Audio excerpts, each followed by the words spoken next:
Hi everyone, welcome to CUET Adda. आप सभी लोगों का CUET अड्डा के चैनल पर बहुत बहुत बहुत बहुत सारा स्वागत है।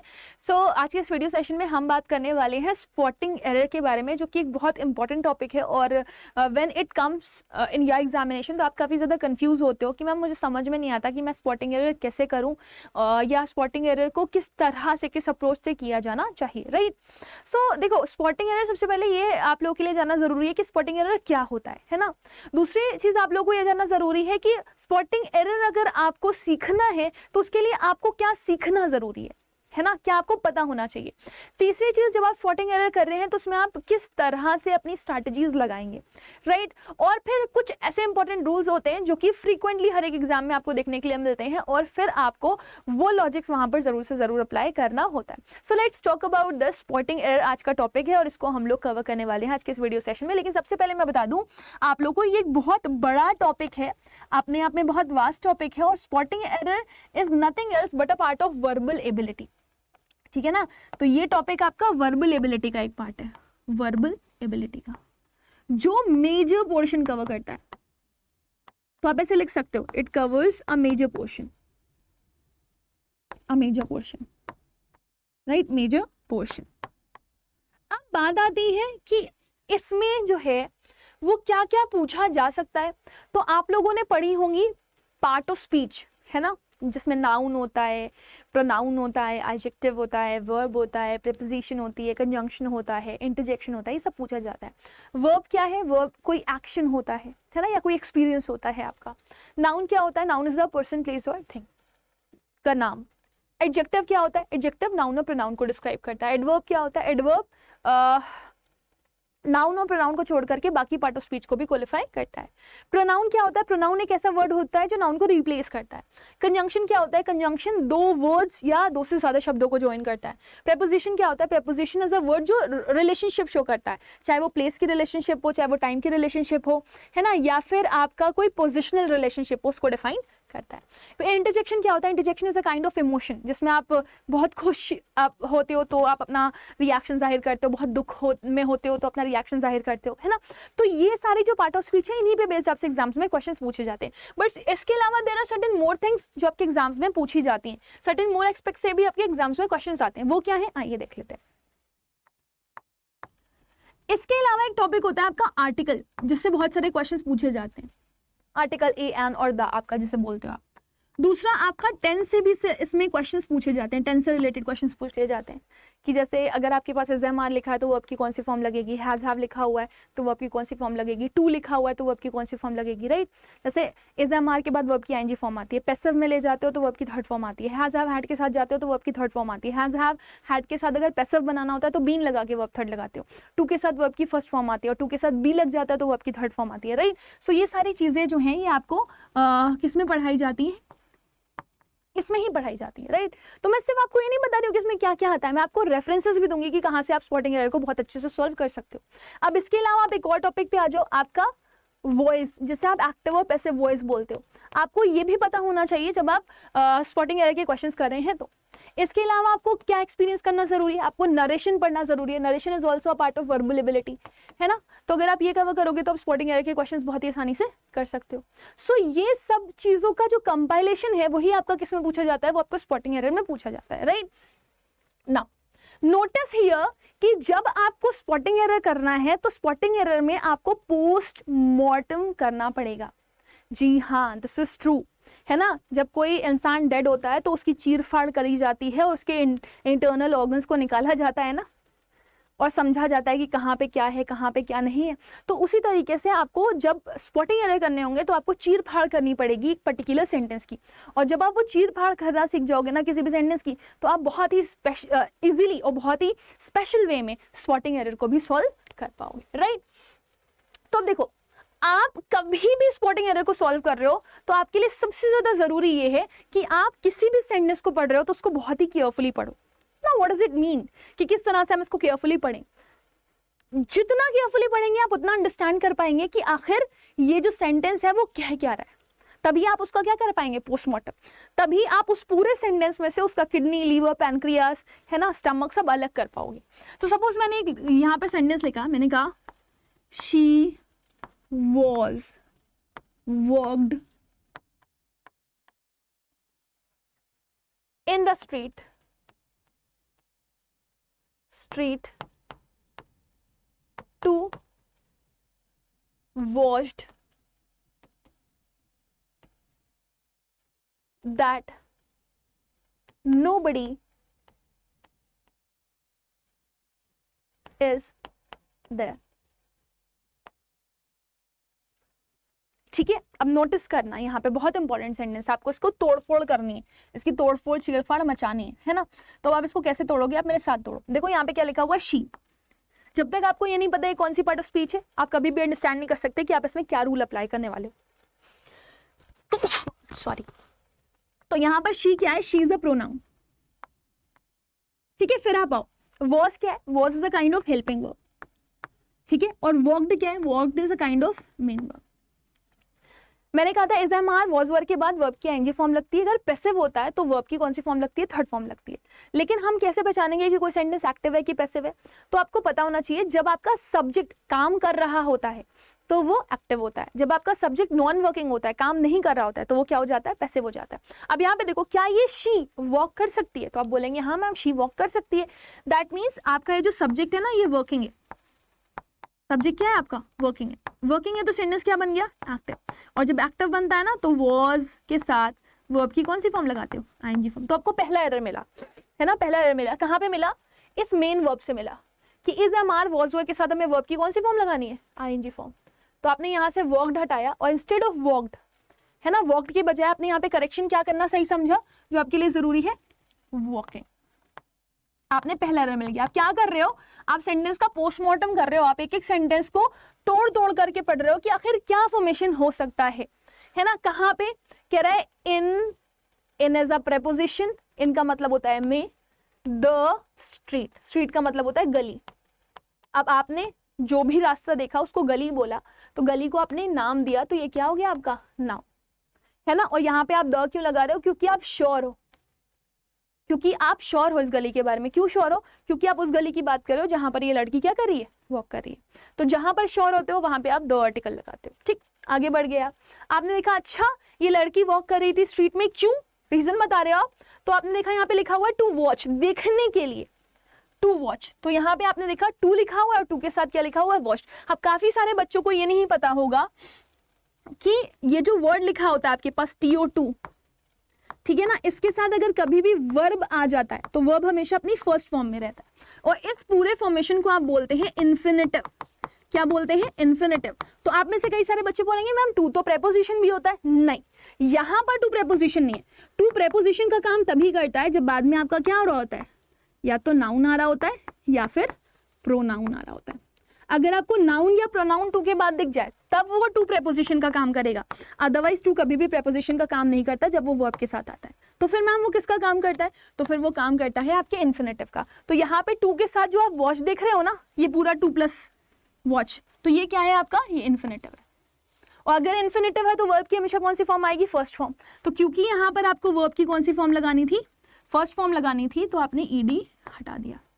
मिल गया एक और एरर आपको। अब आगे देखें क्या लिखा हुआ है, कह रहा है दैट। इस पूरे सेंटेंस को इस वाले पार्ट से कनेक्ट करने वाला जो पार्ट है या जो हिस्सा है वो क्या है, दैट।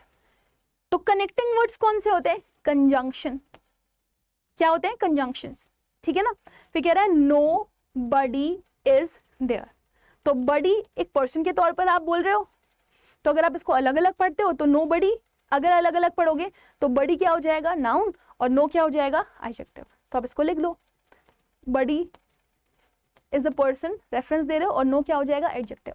और अगर ये एक साथ लिखते हैं आप नोबडी, तो वो किसका काम करने लगता, प्रोनाउन का, है ना, क्योंकि nobody is not a name, आप किसी का नाम नहीं रखते नोबडी, एक साथ अगर लिखते हो तो। कह रहे हैं नोबडी इज, अब देखो ये वर्ब आ गई आपकी, और देयर का मतलब होता है वहां, कहां, वेयर, कहां, एडवर्ब ऑफ प्लेस, तो ये हो गया आपका एडवर्ब, नोबडी इज देयर। अब आप नोटिस करना ये सेंटेंस किसमें शुरू हुआ था, पास्ट में शुरू हुआ था। तो जब पास्ट का सेंटेंस लिखते हो तो हमेशा याद रखना पास्ट का सेंटेंस कंटिन्यू भी किसमें करता है, पास्ट का सेंटेंस कंटिन्यू भी पास्ट में करता है, राइट। सो यहाँ पर आप बताओ ना, इज लगेगा, इस तो प्रेजेंट डिफाइन करता है, तो इसका पास्ट बनाओगे तो इसकी जगह पे क्या आ जाएगा, वॉज। तो आपने देखो सारे सेंटेंस की चीरफाड़ कर ली। आपने चीरफाड़ कैसे करी, आपने शी को बोला प्रोनाउन, वॉज को बोला हेल्पिंग वर्ब, वॉक को बोला मेन वर्ब होगी यहाँ पे, लेकिन वॉकिंग आएगा क्योंकि आपका सेंटेंस एक्टिव है। कहाँ पे? गली में, in the street, in preposition the article, और स्ट्रीट क्या हो गया? नाउन। 2 + V1 आपका इन्फिनेटिव हो गया, दैट आपका कंजंक्शन हो गया, नोबडी में नो आपका एडजेक्टिव और बडी आपका क्या हो गया? नाउन। और इस क्या हो गया आपका? वर्ब। लेकिन यहाँ पर हम इस क्यों नहीं लगा सकते? क्योंकि सेंटेंस किस में शुरू हुआ था? पास्ट में। तो पास्ट का सेंटेंस किस में कंटिन्यू करेगा? पास्ट में। तो हमने वर्ब भी पास्ट में कर दी। और देयर लिखा हुआ तो देयर हमें क्या बताता है? एडवर्ब। एडवर्ब कौन सा? Adverb of place. एडवर्ब कई तरह के होते हैं, adverb of place, adverb of manner, adverb of frequency, adverb of negation, है ना। तो आप सोचते हो कि मैम आपने तो हमें सब कुछ पढ़ा डाला, आपने तो हमें सब कुछ पढ़ा डाला, है ना। आपने हमें यहाँ पे बता डाला पास्ट का सेंटेंस जो है पास्ट में कंटिन्यू होता है, ठीक है, आपने तो हमें ये बता दिया, लेकिन मैम हमें ये सब कैसे पता चलेगा? हमने तो कभी इसको पढ़ा ही नहीं। तो इसलिए मैं बच्चा हमेशा आप लोगों से बोलती हूँ, आप एक चीज सर्च करना, 120 rules of English by Rubeka ma'am, 120 rules of English by Rubeka ma'am, of English, ये 120 rules of grammar, 120 rules of grammar by Rubeka ma'am, ये चेक कर लेना। आपको यहां पर हर बेसिक रूल मिल जाएगा जो कि आपको स्पॉटिंग एरर सॉल्व करने में मदद करेगा। अब मुझे इतना पता है कि आप में से मैक्सिमम लोगों को कॉन्फिडेंस आ रहा होगा कि किस तरीके से सेंटेंस को पढ़ा जाता है और किस तरीके से उसको सॉल्व किया जाता है, लेकिन जब तक आपको बेसिक रूल्स नहीं पता होंगे, जब तक आपको बेसिक आइडियाज नहीं होंगे, तब तक आप किसी भी सेंटेंस का फॉर्मेशन नहीं कर सकते, राइट। आइए कुछ बेसिक रूल्स भी पढ़ते हैं कि किस किस तरह के मोस्ट कॉमन जो रूल हैं वो आपके एग्जाम्स में फ्रीक्वेंटली पूछे जा सकते हैं। क्या है? Most of the time there are spelling mistake. कई बार ऐसा होता है स्पॉटिंग एरर में आपको क्वेश्चन दे दिया जाता है और उसमें स्पेलिंग का मिस्टेक कर देते हैं, जानबूझ करके स्पेलिंग का मिस्टेक कर देते हैं। जैसे कि सपोज मैंने एक सेंटेंस लिखा, मैंने कहा आई एम वॉचिंग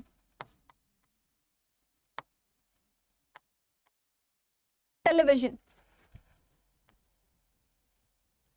टेलीविजन,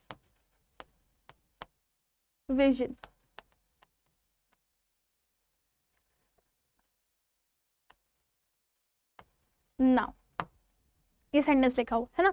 और इन्होंने क्या किया, इस सेंटेंस को मल्टीपल पार्ट्स में डिवाइड कर दिया ताकि ये आपको बता सके कि देखो यहाँ पे आपको एरर ढूंढना है। पहला सेंटेंस इन्होंने थोड़ा आई में, दूसरा सेंटेंस इन्होंने थोड़ा वॉचिंग में, और तीसरा सेंटेंस इन्होंने थोड़ा टेलीविजन नाउ में, और यहाँ पे दे दिया आपको नो एरर। इसको बोल दिया इन्होंने पार्ट ए, इसको बोल दिया इन्होंने पार्ट बी, इसको बोल दिया इन्होंने पार्ट सी, ठीक है, और इसको बोल दिया part D.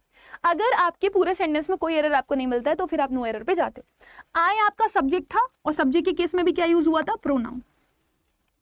I am watching, I के साथ तो एम ही लगाते हो, और is am are was were के साथ वर्ब की आईएनजी फॉर्म आती है ना, क्योंकि आई टीवी देख सकता है ना।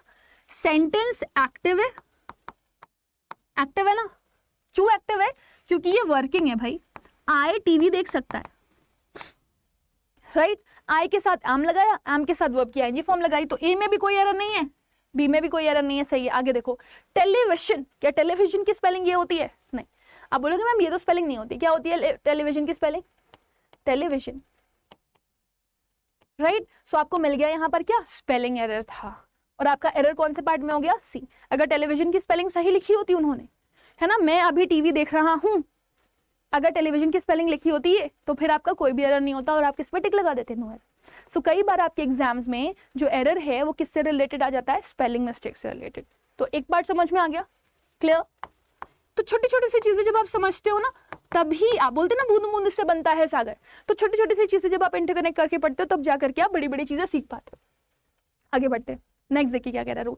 कह रहा है check for the correct usage of helping verbs. ये बहुत ध्यान रखना होता है आपको कि हेल्पिंग वर्ब करेक्ट लगी हुई हो।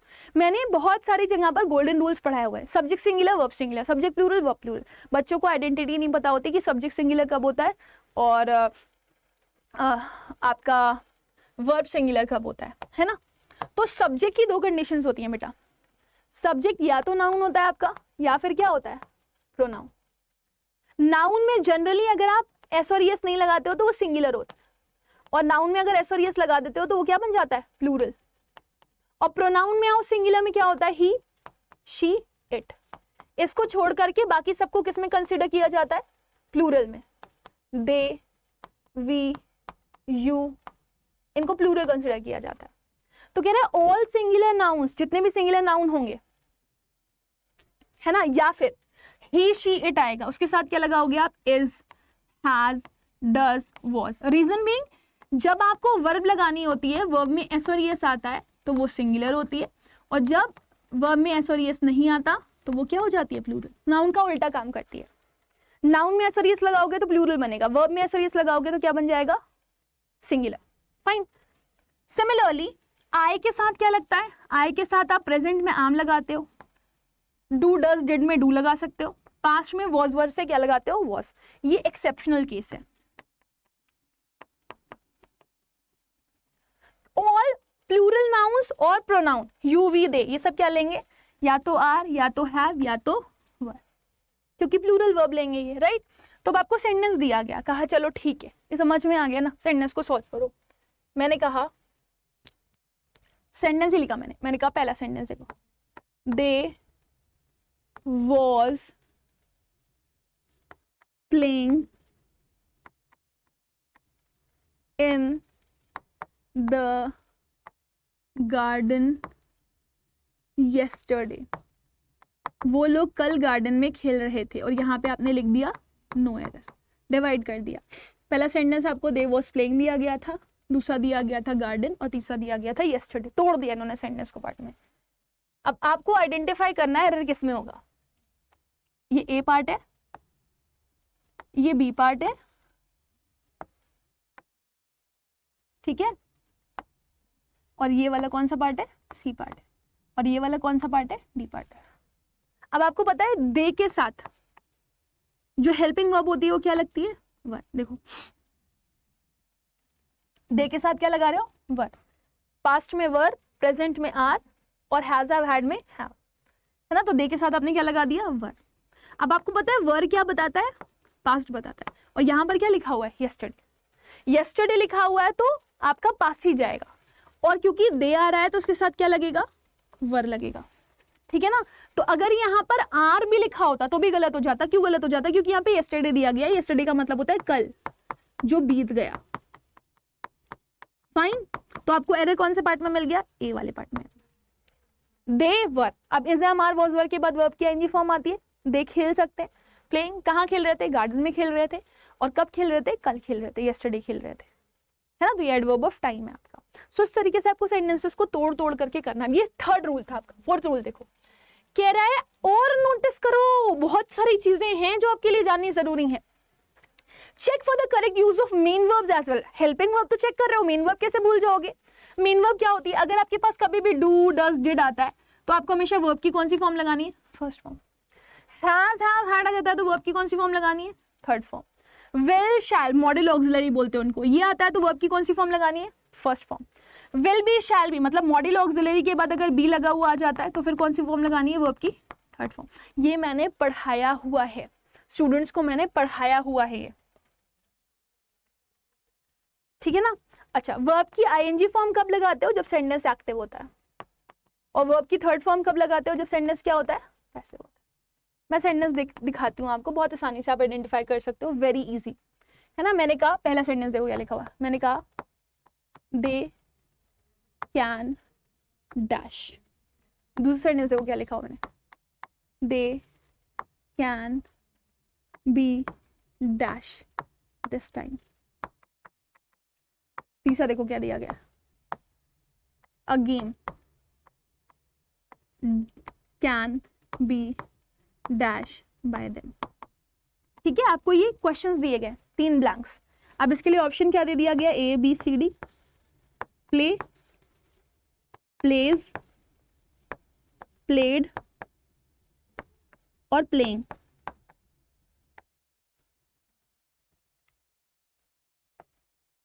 ठीक है, ये सेंटेंसेस में आपको फिल करना है, आपसे कहा जा रहा है इसको फिल करो सेंटेंस में।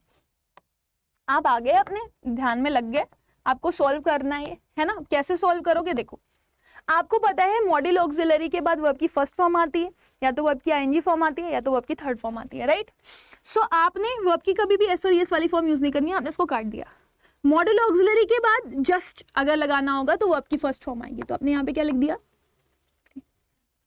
वर्ब की थर्ड फॉर्म तब आएगी जब आपका सेंटेंस पैसिव बनेगा, और वर्ब की आईएनजी फॉर्म तब आएगी जब सेंटेंस एक्टिव बनेगा। वर्ब सेंटेंस कब एक्टिव पैसिव बनता है, आप सब्जेक्ट चेक करते हो, जब सब्जेक्ट वर्किंग होता है तो आईएनजी फॉर्म लगा देना, जब सब्जेक्ट नॉन वर्किंग होगा तो आपका पैसिव बन जाएगा, आप वर्ब की थर्ड फॉर्म लगा देना।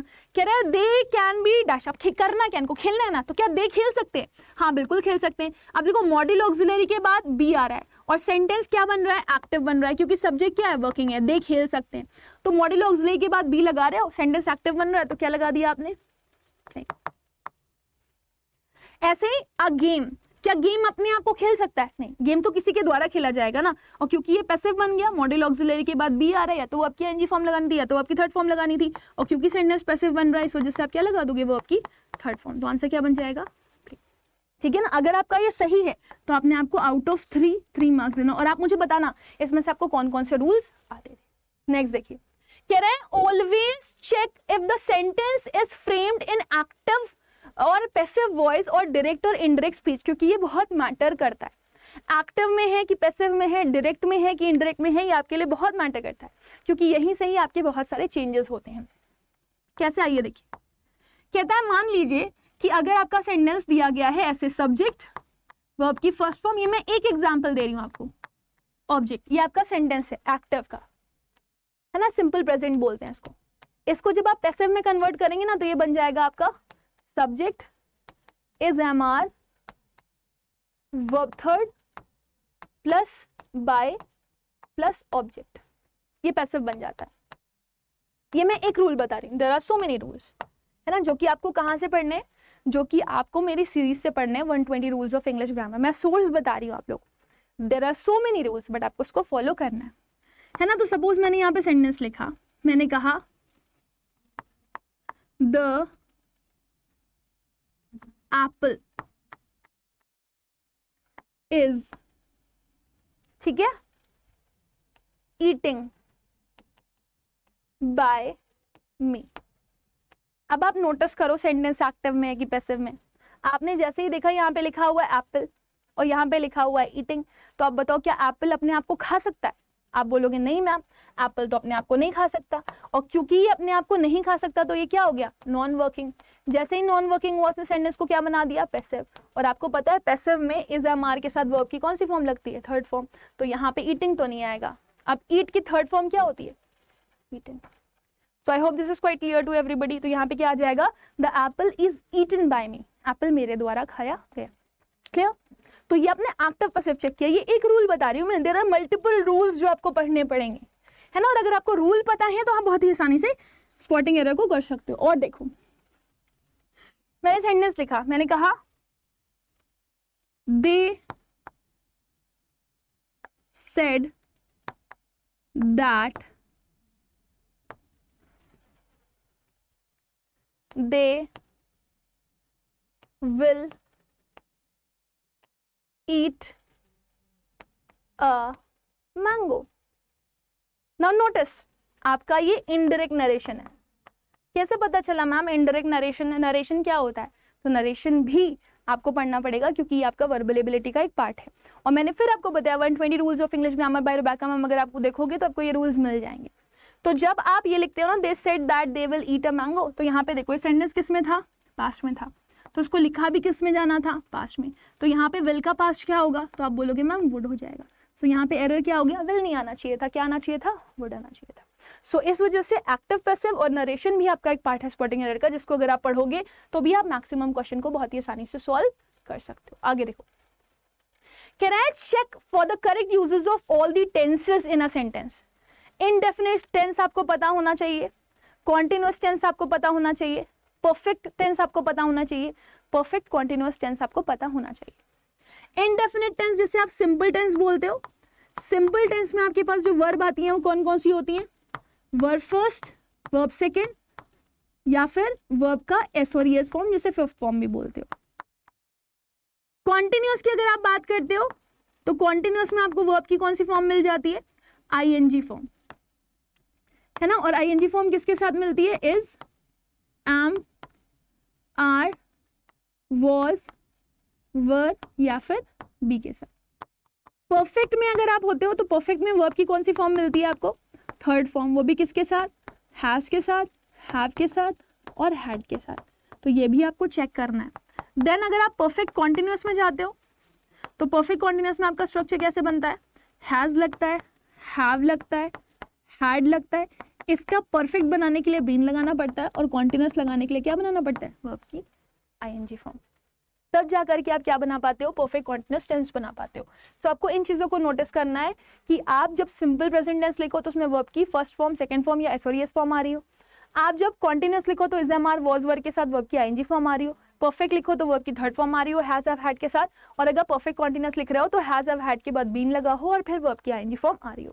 सो टेंस का भी एक बहुत बड़ा रोल प्ले होता है। Then seventh rule is in case of perfect continuous tense always remember that कि आपको for और since का यूज करना है। since का यूज आप करते हो point of time के लिए। point of time मतलब आप sure हो, point of time, ठीक है। और for का यूज करते हो आप period of time के लिए, period of time के लिए जिसके बारे में आप श्योर ना हो। अगर मैंने कहा आपसे सपोज कि आप 2 बजे से पढ़ रहे हो तो 2 बजे तो शॉर्ट ही है तो आप लिखोगे सिंस 2 o'clock। लेकिन अगर मैंने बोल दिया मैं 2 घंटे से पढ़ रही हूँ तो कौन से 2 घंटे आपको नहीं पता, 1 से 3 भी हो सकता है, 3 से 5 भी हो सकता है, 5 से 7 भी हो सकता है, तो for 2 hours हो गया। सिमिलरली मैंने बोला मैं बचपन से ऐसी हूँ तो since childhood point of time के बारे में बात कर रहे हो। और अगर आपको बोलना आप सदियों से ऐसे हो तो कितनी सदियां पता नहीं, तो for centuries, right. So period of time के लिए आप हमेशा क्या लगाएंगे, फॉर, और पॉइंट ऑफ टाइम के लिए क्या लगाएंगे, सिंस। ये भी एक रूल है जो कि बहुत इंपॉर्टेंट है। इन्होंने देखो एग्जांपल्स दिए हुए हैं, जैसे 2 months 2 years के लिए आप फॉर लगाते हो, बट 1959 yesterday to night के लिए क्या लगाते हो, सिंस। ये 7th रूल है। 8th रूल देखो, check for the correct usages of the following. ये भी बहुत इंपॉर्टेंट है। इन्हें आप बोलते हो होमोफोन्स। पढ़ने में एक जैसे लगते हैं, बड़े कंफ्यूज करते हैं। देयर, THERE देयर और THEIR वाला देयर, इनमें बड़ा कंफ्यूज होते हो आप, आपके एग्जाम में भी पूछा जाता है। इस देयर का मतलब होता है वहां, प्लेस बताता है, और ये वाले देयर का मतलब होता है उनका, है ना।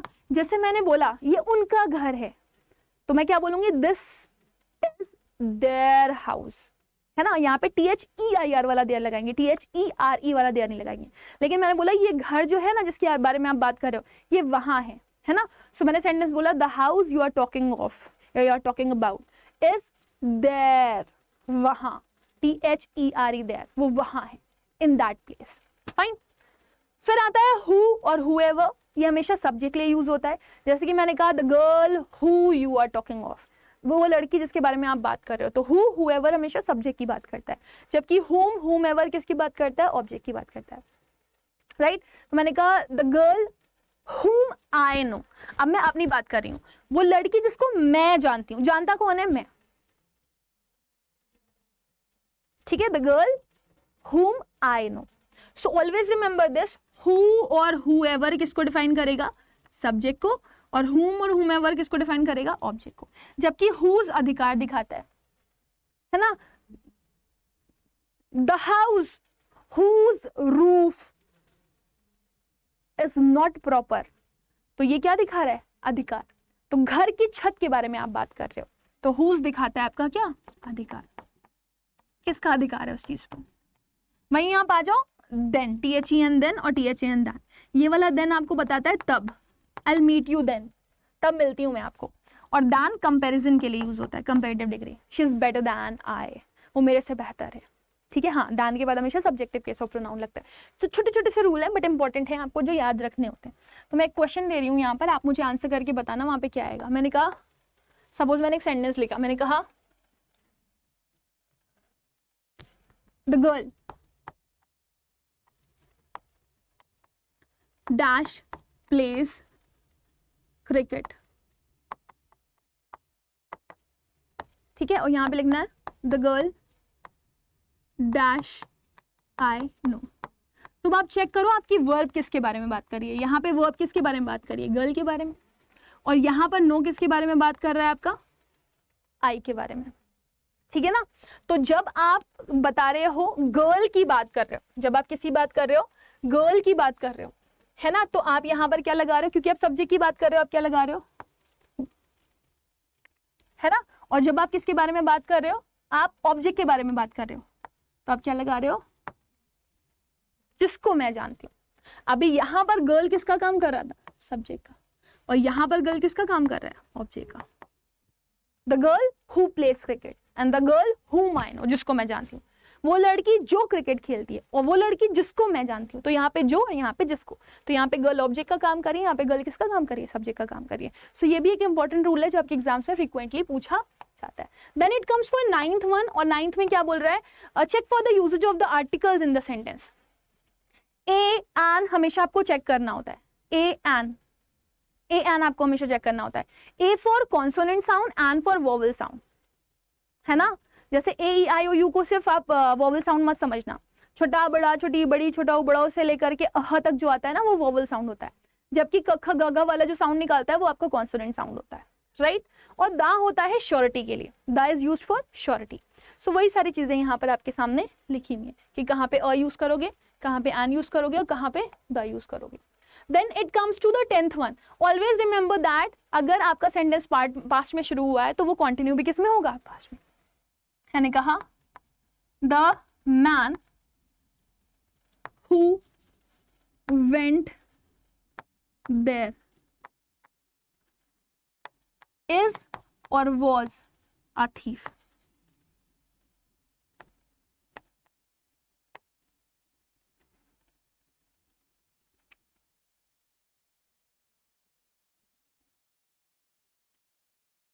देखो, the man who went there, ऐसे आप बताओ, इज और वॉज चेकिंग द हाउस। वो आदमी जो वहां गया था वही घर चेक कर रहा था। पास्ट में शुरू हुआ ना सेंटेंस, तो कंटिन्यू भी किस में होगा, पास्ट में। और पास्ट हमें क्या बताएगा, वॉज की इज, वॉज, है ना। तो पास्ट में सेंटेंस शुरू हो रहा है तो हमेशा कंटिन्यू भी किस में करेगा, पास्ट। सो इसी तरीके से आपको क्या करना है, आपको सेंटेंसेस को चेक करना है और आंसर करना है। तो हम क्या करने वाले हैं, यहाँ पे देखो हमें सेंटेंसेस दिए गए हैं, हम इनकी प्रैक्टिस करते हैं। लेट्स प्रैक्टिस, है ना। सबसे पहले हम इस पे आते हैं। कह रहा है the onions rate is currently high in India. जो प्याज है ना उसका दाम जो है ना इंडिया में वो हाई हो गया। तो यहाँ पे आप किसकी बात कर रहे हो, अनियन के रेट की, है ना। और क्या अनियन की स्पेलिंग यही होती है, तो आप बोलोगे नहीं मैम, अनियन की स्पेलिंग होती है ONION। करेक्शन क्या हो जाएगा यहाँ पे, स्पेलिंग का ONION लिखोगे, ना कि ONIONS, ठीक है। ये एक ही जगह पे क्या आ जाएगा। नेक्स्ट देखो, कह रहा है she was my class teacher and she didn't went to the school yesterday. कह रहा है वो मेरी क्लास टीचर थी और वो कल स्कूल नहीं गई। तो आपको पता है डू, डज और डिड के बाद वर्ब की कौन सी फॉर्म लगाते हो, फर्स्ट फॉर्म लगाते हो, है ना। तो फर्स्ट फॉर्म लगाते हो तो यहाँ पे क्या लगाओगे आप, गो, क्योंकि इवेंट क्या है, पास्ट है, ठीक। और आप नोटिस करो सेंटेंस पास्ट में था, कंटिन्यू भी पास्ट में किया, और यहाँ पर ये भी पास्ट बता रहा था, ठीक। तो एरर कौन से पार्ट में मिल गया आपको, बी वाले पार्ट में।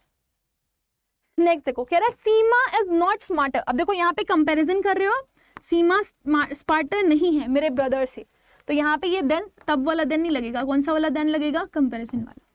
सो ये एरर आपके एग्जाम में आता है, is not smarter than my brother when it comes to playing chess. जब हम चेस की बात करते हैं तो सीमा मेरे भाई से बेहतर नहीं। सो हमें कौन से पार्ट में एरर मिल गया, बी। नेक्स्ट देखो क्या लिखा हुआ है, it has been proved multiple time that Ria is a honest girl. अब देखो ऑनेस्ट ह एच से शुरू हो रहा है, लेकिन क्या ये कॉन्सोनेंट साउंड है, नहीं, हम बोलते हैं ऑनेस्ट। अब देखो ना, स्वर की आवाज निकाल रहा है कि नहीं निकाल रहा है, और स्वर की आवाज ही क्या कहलाती है आपकी, वोवल साउंड। और वोवल साउंड इसीलिए मैं बोल रही हूँ क्योंकि वोवल साउंड्स के पहले हमेशा क्या लगाते हो आप, सो आंसर आपका क्या हो जाएगा, एन यूज होगा in place of what, uh. Next देखो, कह रहा है the inspector asked Rahul to report to the police station as soon as he comes from the office, ठीक। Now notice the inspector asked, आपका सेंटेंस किस में शुरू हुआ है, वर्ब की सेकंड फॉर्म में, जो कि आपको क्या बता रही है, पास्ट। तो कंटिन्यू भी किस में होगा, पास्ट में होगा। तो आपने पूरा सेंटेंस पढ़ा और यहाँ पर इन्होंने क्या यूज कर दिया, वर्ब की एस और एस फॉर्म, जो कि आपको प्रेजेंट बता रही है।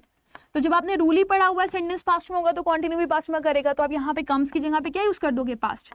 कम का पास्ट क्या होता है, ठीक है। तो the inspector asked Rahul, inspector ने राहुल से पूछा, टू रिपोर्ट टू द, कि आपको क्या करना है, रिपोर्ट करना है, कहाँ, पुलिस स्टेशन में, जितना जल्दी हो सके, as soon as he came from the office, जितना जल्दी आप ऑफिस से आ सके उतना जल्दी। तो सब पास्ट में हो, तो कंटिन्यू में किसमें किया हमने, पास्ट। राइट। सो मैंने क्या किया, मैंने आपको एक ओवरऑल आइडिया दिया कि किस तरीके से आप छोटे छोटे रूल्स जब पढ़ लेते हो तो आप स्पॉटिंग एरर्स को बहुत ही आसानी से कर लेते हो।